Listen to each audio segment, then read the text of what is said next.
అందరికీ good morning. నా పేరు భవ్యశ్రీ. నాకు ప్రెగ్నెన్సీ టైంలో కిడ్నీలో స్టోన్స్ వచ్చినాయి. అప్పుడు చాలా సివియర్ ప్రాబ్లమ్స్ ఉండే. 6 మంత్స్‌కి స్టోన్ వచ్చింది కిడ్నీలో. హ్మ్. అసలు బేబీ బ్రతుకుతాడో, బ్రతకరో అని జెప్పిర్రు. చాలా సిక్ అయినాం అప్పుడు. అదే టైంలో నాకు న్యూట్రిలైట్ పరిచయమైంది. మేడం వాళ్ళ సజెషన్‌తోని నేను vitamin B vitamin C, protein ఎక్కువ తీసుకున్నా. ఆహ్, ఈ 3 సప్లిమెంట్స్ 10 డేస్ చాలా అంటే చాలా ఎక్కువ తీసుకోవడం ద్వారా రిజల్ట్ వచ్చింది. 10 డేస్‌లో స్టోన్ పడిపోయింది ఇమ్మీడియేట్‌లీగా. సెలైన్స్ మీదనే ఉన్నా హాస్పిటల్‌లో.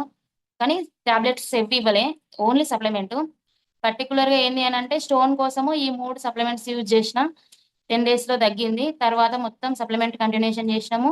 బేబీ హెల్తీగా ఉన్నాడు. నేను హెల్తీగా ఉన్నా. తర్వాత సెకండ్ టైమ్ ప్రెగ్నెన్సీలో గూడా సప్లిమెంటే యూజ్ చేసినాము.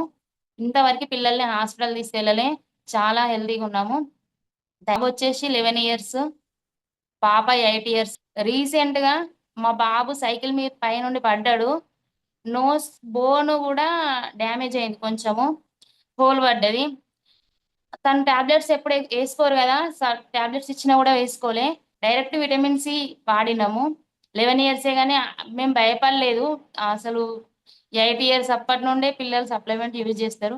ప్రోటీనును, విటమిన్ సి, ఆహ్, విటమిన్ బి 3 ఇచ్చినాము.